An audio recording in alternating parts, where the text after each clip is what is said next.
All right, so for my bread project, video project, I will be making the Light as a Dream hot rolls. I have my whole milk, got my shortening, great value for the sugar as well. The Pillsbury bread flour that's enriched. I've got 3 eggs, even though the recipe calls for 2 large eggs. I will be needing 1 yolk from one of them. I will be using an active dry yeast, butter, my baking soda, and baking powder. And then I've got some Pam for the cooking spray and salt. So for today, I will be doing 4 different types of ways. I will be making 1 in this loaf pan and then 1 just on a regular baking sheet. And another 2 ways, I will do some with the butter glaze and some without the butter glaze. So I've never made bread before, so this should be fun. So I'm heating up some of my milk here. This will be then added to my yeast and flour. This will allow the yeast to activate and start swelling to form some of that gluten granules. So I took the milk off of the burner and added a half a cup of sugar, and then I will be adding 4 tablespoons of shortening. The reason why I removed it from the heat is because I don't want the shortening to be on the heat as well as the sugar. You don't want it to burn.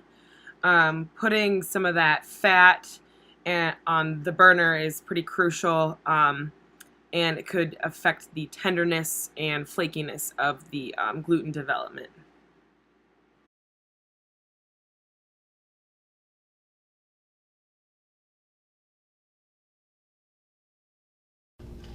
Alright, so while I wait for my milk mixture to cool down a little bit, I will be blending together 2 cups of my bread flour with my active dry yeast, and I will be using kind of a lower grade mixture because I don't make bread often or bake often.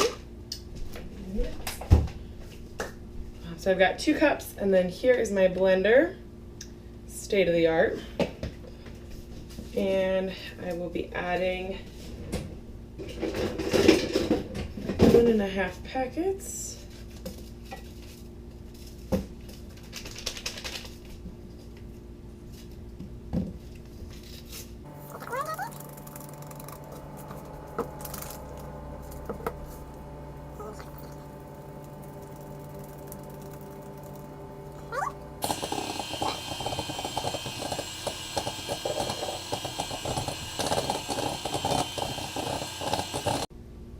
Alright, so I let my milk mixture cool down a little bit, so it's still a little warm. I'm now going to blend this into my yeast and flour mixture on low, or as low as I possibly can go, for about 4 minutes. So here we go. So during this step, the warm milk mixture will then activate the yeast, and then once I mix everything together, it will then continue to activate if I let it sit for a couple of hours in the fridge, which I will be doing. This will start to develop more of the gluten, and it will also stretch the protein that is inside of it. So having this be at a specific temperature is really important.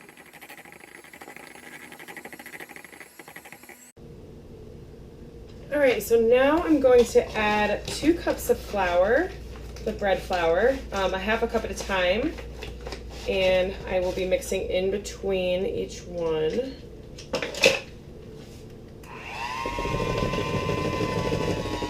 For about a minute. And this is where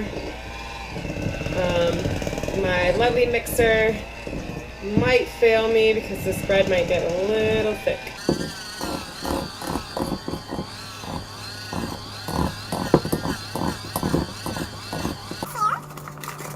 So during this process, the mixing will then start to produce air pockets, which then helps speed up the development of gluten. By using this mixture, it's actually stretching out the proteins, which then forms more of the gluten.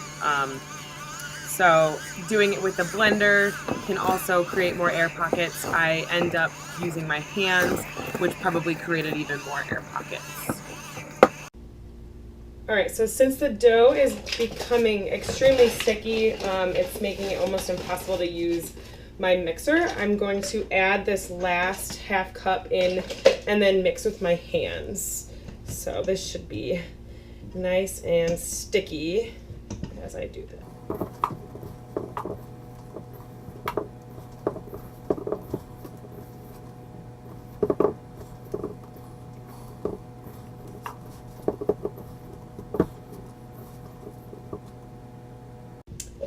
All right, so after kneading it with my hand and mixing it completely, I have about a football size loaf or ball of dough. It is really tough right now, so I'm gonna let it sit for about an hour and let the yeast rise. And hopefully it gets a little bit more air in because it's really thick right now. Mix together my last cup of bread flour, 2 tablespoons, or let me see, teaspoons of salt. Oops, that would have been bad. So adding salt is going to be a very important food additive. It actually helps strengthen the gluten formation, which will then prevent better flavors.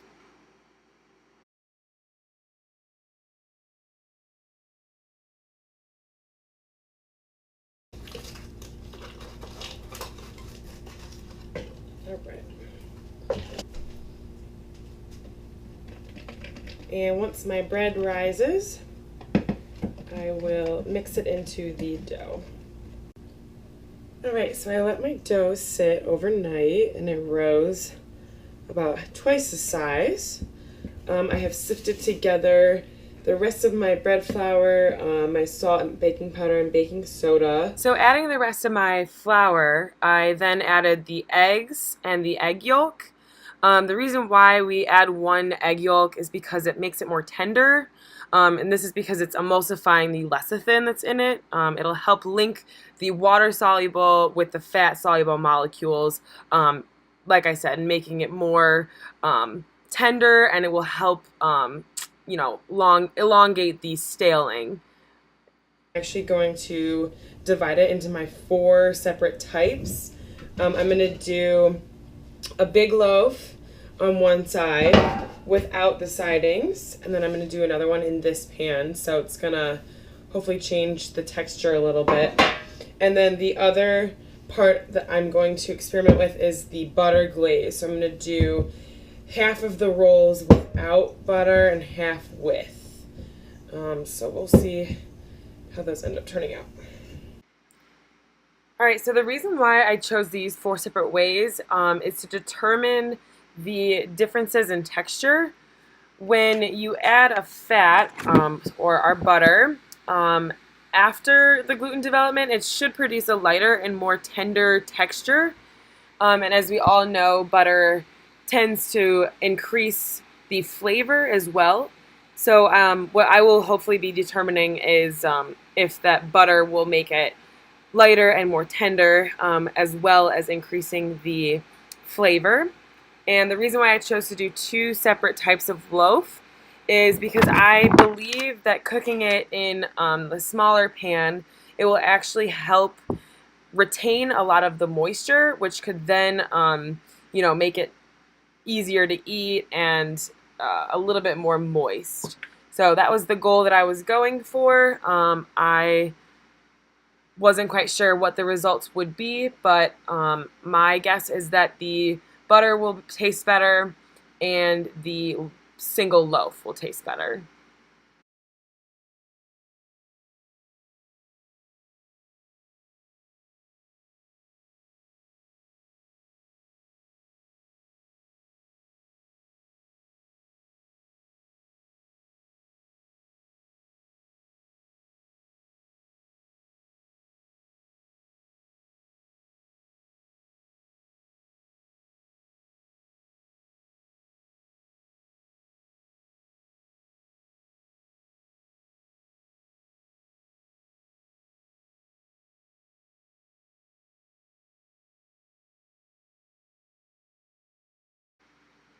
So as you can see, I will be buttering the right 3 and then keeping the left 3 rolls plain, basically.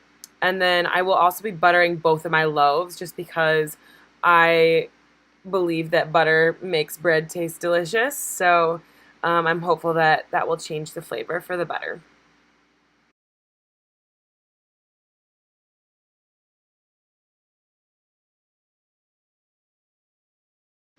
I then let the rolls rise even more for more gluten activation. So my rolls and loaves have risen, and it's going to be tough to fit this all in here, but they're going in. So I added a pan of boiling water so I can cook with some steam. This will help delay the drying out of the edges and also create more volume. 30-ish minutes. And the rolls are a little toasty, but that's okay.